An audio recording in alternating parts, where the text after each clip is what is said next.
Good morning. It is currently 9:30 a.m. and we just woke up with a little munchkin.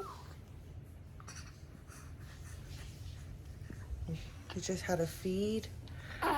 Don't be fooled, but this is not a sleep in. This little munchkin has woke up at 9, 7, 5, and he actually didn't sleep. Well, he was up for 2.5 hours last night, so that was fun. But yeah, it is the third last day of my confinement, so I thought I'd show you what it's all about and spend the day with me. So before we jump into the vlog, I thought I'd give a quick snapshot on what confinement is all about. So the Chinese confinement is usually a 30 to 40 day period where new mothers are encouraged to rest, recover, and receive specialized postpartum care.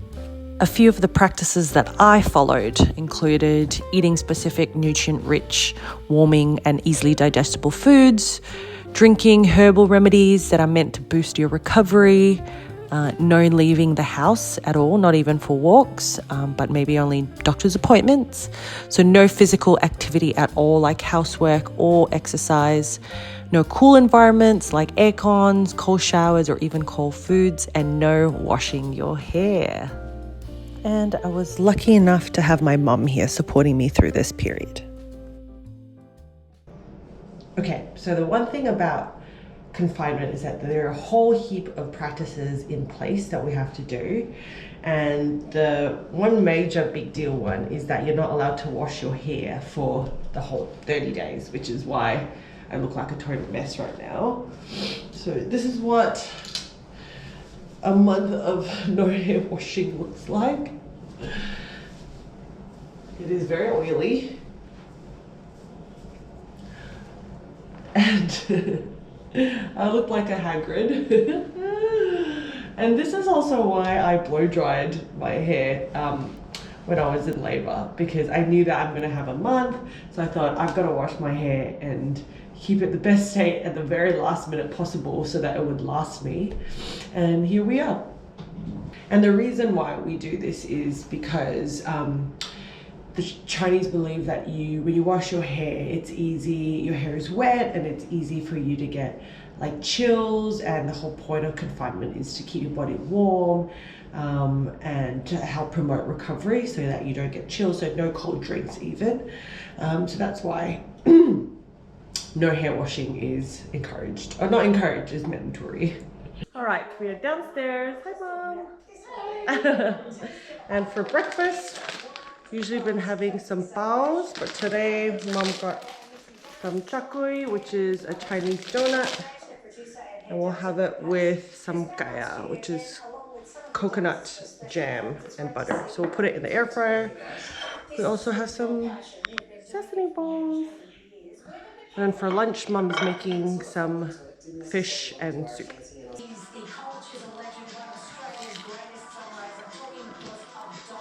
It's not exactly the same as the one you can get in back home.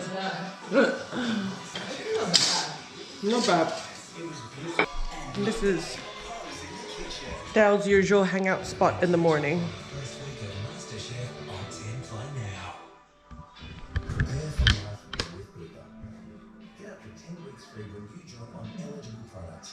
Plus, we'll wait for 2 or 6 month waiting periods on extras. Search Bupa 10 weeks free today. I'm cooking you the red date drink for you. And this red date is supposed to give you back the energy and replenish back all the blood that you have lost. So it's good for you. You've been drinking it for the last, more than 3 weeks now, right? Yes. Okay. Okay, back to baby crying. Well, today I cooked a grilled snapper fish with some traditional Malaysian style sambal.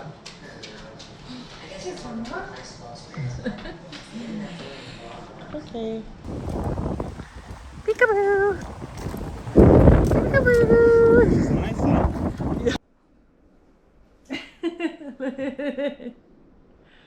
Sammy wants to join the vlog and sit in. The whole purpose really for confinement is so that the mum and baby rests completely, right?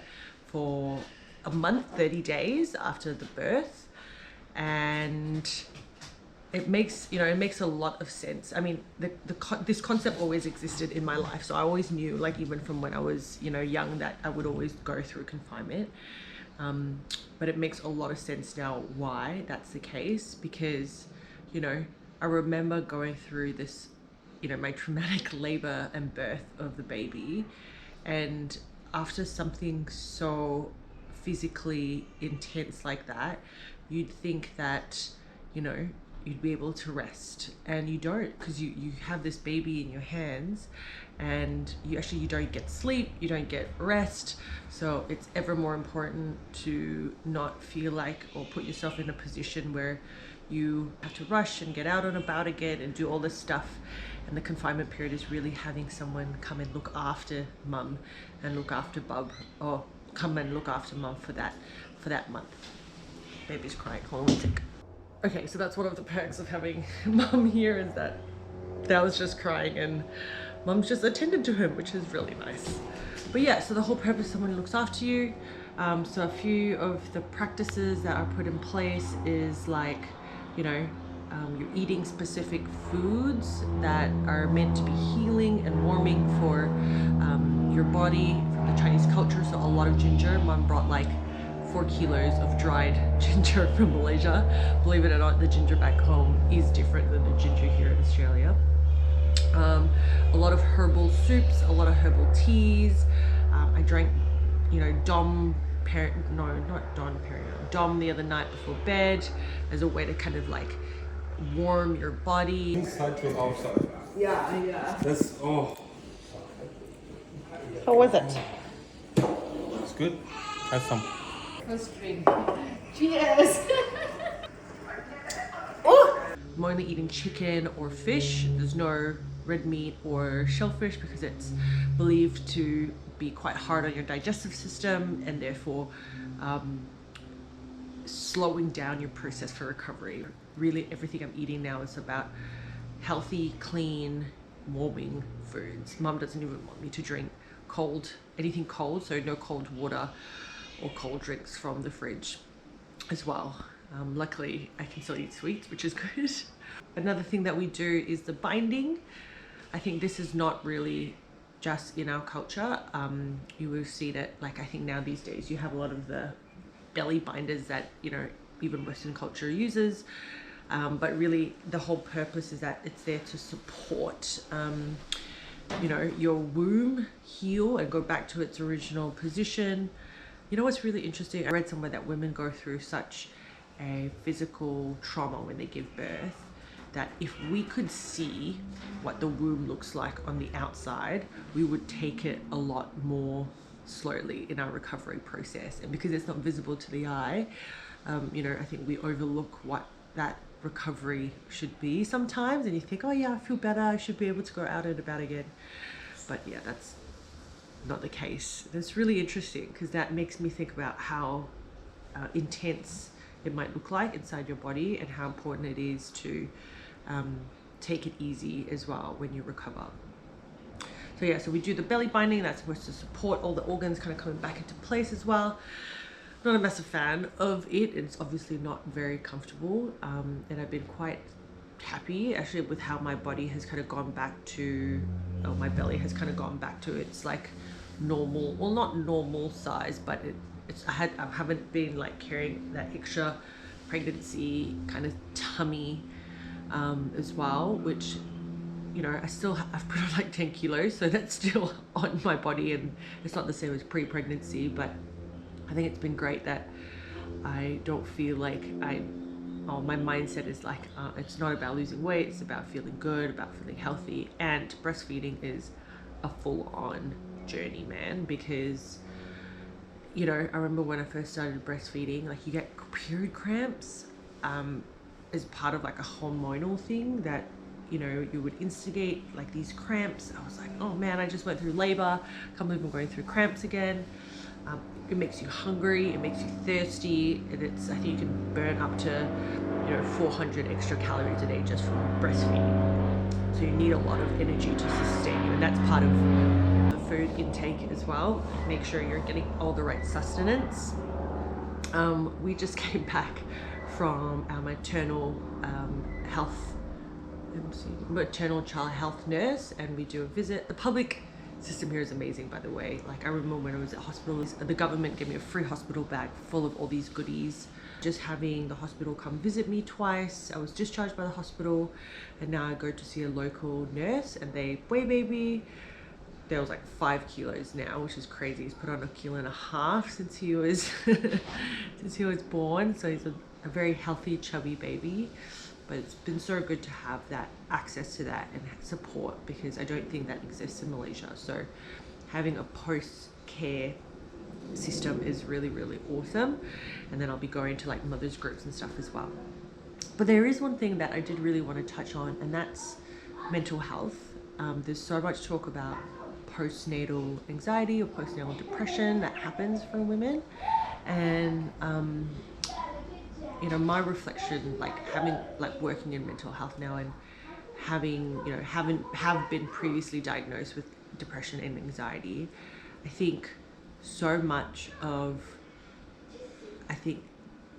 feeling the baby blues. Yes, sure, it's hormonal as well. Like, I felt day 2 I was like crying as I was like breastfeeding Thao, but it's also not having the right support. Like, if you think about the system here, you have your partner home with you for 2 weeks, and then he goes back, and then suddenly you're just home alone with this baby, and you expect to cook, clean, feed yourself, look after the baby, and that can be really overwhelming. I think that's one of the most beautiful things about confinement, is that having my mum here, having Fer here, is that I didn't have to think about cooking or washing. I could literally just rest and look after Thao and look after myself.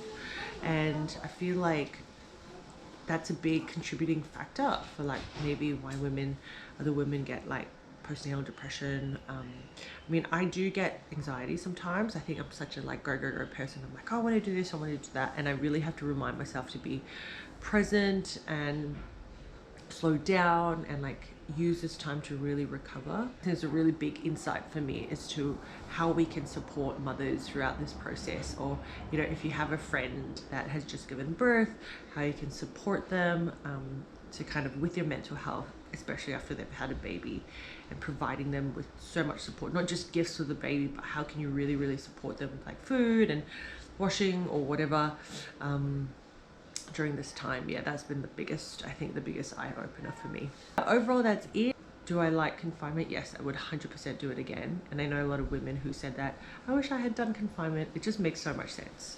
It really does. Like recovery, physical, emotional, mental health. And like I just don't get sleep anymore, So like to have time where you take all the unnecessary, or not unnecessary, but all the extra load off you just for a month until you can really physically recover, it's just such a great thing. And I'll definitely encourage you to consider doing it for yourself. It doesn't have to be part of your culture. You can just instigate it on your own, but I will be definitely doing it for the next baby as well in the future. So yeah, thanks for tuning in. I'm sure I will keep you posted with how everything else is going with Thao as he grows bigger each time. And yeah, we'll continue seeing you soon. Bye.